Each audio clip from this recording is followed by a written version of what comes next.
नमस्कार दोस्तों, मैं खंडवा ज़िले के ग्राम पुरनी में उपस्थित हूँ, जो कि राजनारायण सिंह का गढ़ माना जाता है। उनके घर, उनकी हवेली पर उपस्थित हूँ और इस समय हमारे साथ राजनारायण सिंह के सुपुत्र उत्तम पाल सिंह उपस्थित है। आज उनसे आगामी चुनाव के विषय में चर्चा करेंगे और मानता 175 विधानसभा क्षेत्र में होने वाले उपचुनाव को लेकर उत्तम पाल सिंह, जो कि प्रबल दावेदार के रूप में उभर रहे हैं, और उनके पिताजी श्रीमान राजनारायण सिंह भी उभर रहे हैं। अब ये दोनों के नाम आगे गए हुए हैं।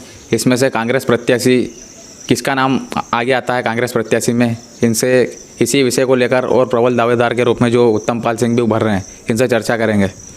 दादा नमस्कार। नमस्कार। आप बताइए कि आपकी आगामी चुनाव को लेकर क्या क्या रणनीति रहेगी। प्रथम तो बात यह है कि कांग्रेस अपना सर्वे करा रही है। उस सर्वे के आधार पे टिकट फाइनल होना है।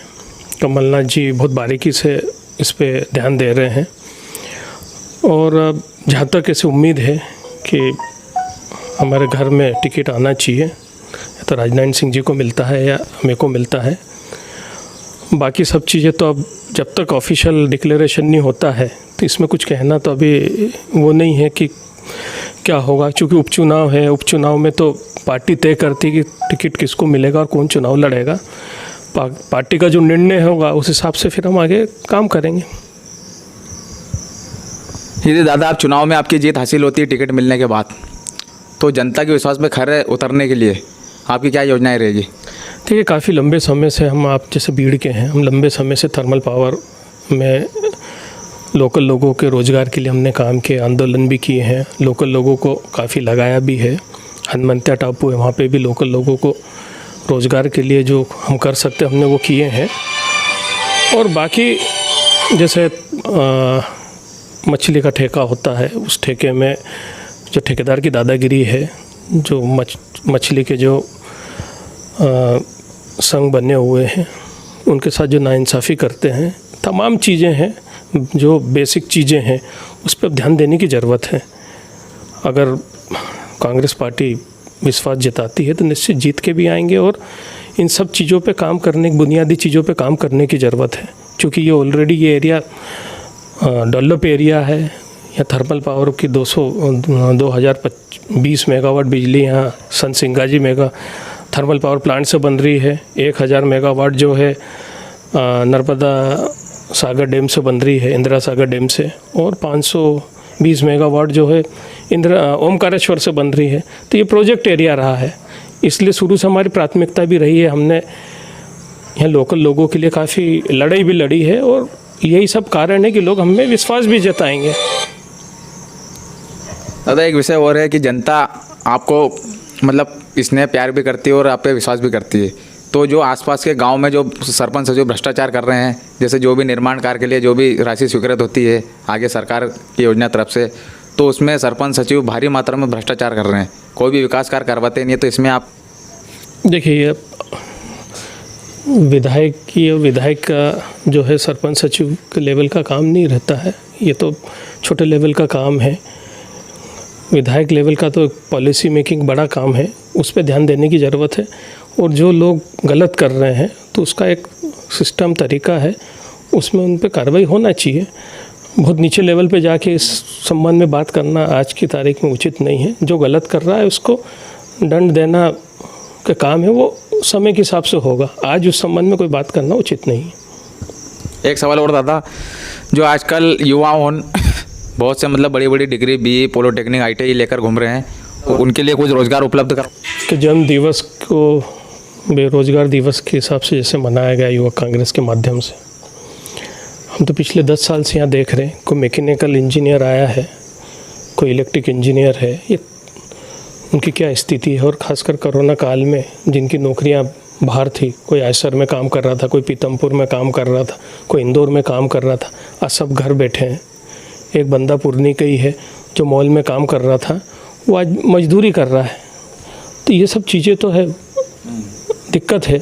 पर हमारे से जो बन रहा है, हम वैसे भी पिछले 12 साल से पॉलिटिकल सिस्टम से तो बाहर थे, परंतु जो हमसे मदद बनी हमने करी है और हम कर रहे हैं। सुबह से काफ़ी लोग आते हैं जिससे रोज़गार के लिए जो दिक्कत है, पर जो हमसे बन रहा है हम उनके लिए काम कर रहे हैं। और आगे भी अगर जनता विश्वास जताती है और हम जीत के आते हैं तो प्राथमिकता तो लोगों की रोज़गार की रहेगी।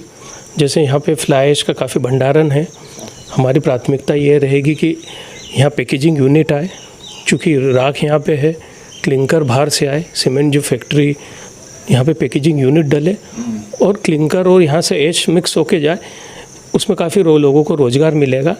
तो ये सब चीज़ हमारी प्राथमिकता है। टूरिज़्म का जैसा है यहाँ, जैसा हनुमंतिया डेवलप हुआ है, इसमें और भी जो एक्स्ट्रा एक्टिविटी हो जिसके कारण टूरिज़्म और डेवलप हो और लोकल लेवल पे उनको फ़ायदा मिले, ये सब चीज़ करने की ज़रूरत है। अब आगे जनता तय करेगी क्या होगा। हाँ, पर एक चीज़ कहना चाहूँगा कि जो बिकाऊ राम है, जो मिलावट राम है, जिनने जनादेश को धोखा देके, जनादेश को खंडित करके अपनी सत्ता हासिल करी है, उनको जनता जवाब देगी। हम जब लोगों के बीच में जाते हैं, लोग दुखी होते हैं कि ये जो कृत्य किया है ये गलत है, ये होना नहीं चाहिए। बाबा साहब अम्बेडकर जी ने जो संविधान लिखा था, उसमें जो भी जनप्रतिनिधि है वो शांत होता है, उसके बाद बाई इलेक्शन होता है या फिर वो कोई बड़े पद पे चले जाता है, जो सीट खाली होती उसमें उपचुनाव होता है। पर ये बिक के और इनने उपचुनाव कराया है, जनता के पैसे की बर्बादी है, जनता को धोखा दे के ये पार्टी बदल के इनने जो काम किया है, तो निश्चित तौर पे मानदाता की जनता इनको सबक सिखाएगी, क्योंकि जो गलत है उसको गलत ही कहेंगे। धन्यवाद। एक सवाल और दादा, मानदाता 175 विधानसभा क्षेत्र की सीट के लिए जनता यही चाहती है कि आपको ही टिकट मिले और हवेली सरकार इस बार आए, इस कथन पर आप क्या कहना चाहते हैं? देखिए, जनता का प्यार है, ये एक अच्छी बात है कि आज बड़े दादा और मेरा दोनों का नाम चल रहा है, हम दोनों को लोग पसंद कर रहे हैं। अब ये तो कमलनाथ जी और हमारे सीनियर लीडर तय करेंगे किसको होगी, पर एक ही घर में दो व्यक्ति को अगर पसंद कर रहे हैं तो इससे बड़ी बात कुछ हो नहीं सकती। सीनियर लोग और युवक कांग्रेस की जो जूनियर टीम मेरे साथ है, सीनियर टीम पापा के साथ काफ़ी लंबे समय से हम काम कर रहे हैं। पिछले 12 साल 10 साल से तो मैं भी युवक कांग्रेस के माध्यम से यहाँ काम कर रहे हैं। तो अच्छी बात है, एक घर में अगर सीनियर जूनियर की अगर टीम बनती है और मौका सीनियर को मिले तब भी जूनियर काम करेंगे, और अगर जूनियर को मिलता है तो सीनियर मिलजुल के काम करेंगे। और इन धोखेबाजों को सबक सिखाने के लिए हम डट के चुनाव लड़ेंगे और जीत के आएंगे। जनता यही चाहती है कि आप चुनाव जीतने के बाद जो भी विकास कार्य है वो जनहित में करें और जनता के विकास के लिए कार्य करें। ठीक है, आपने देखा होगा कि मानदाता उपचुनाव को लेकर कुंवर उत्तम पाल सिंह ने अपने विचार व्यक्त किए। इसी के साथ कैमरामैन अखिल खान के साथ संवाददाता कृष्णा गुप्ता की रिपोर्ट।